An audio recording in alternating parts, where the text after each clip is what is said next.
తమిళ్లో కాడ కర్రీ, తెలుగులో కంసపిట్టలని చెప్పచ్చు. ఫస్ట్ కాడని పసుపుతో కడుక్కొని పక్కన పెట్టుకోవాలి. నేను తీసుకున్న మసాలా దినుసులు, అలానే కొంచెం కరివేపాకు.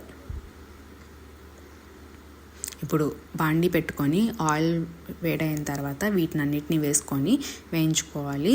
ఇలా కొంచెం వేగాక మనం కడిగి పెట్టుకున్న కాడ ముక్కలు ఉన్నాయి కదా, అవి దీంట్లో వేసేసుకొని ఒకసారి తిప్పుకోవాలి.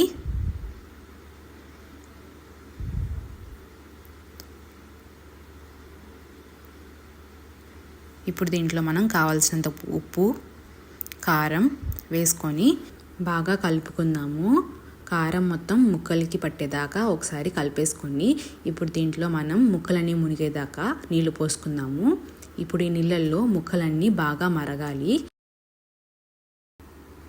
మరిగి నీళ్ళన్నీ ఇంకిపోయి ముక్క మెత్తపడేదాకా ఉంచుకుంటే కాడ ఫ్రై రెడీ.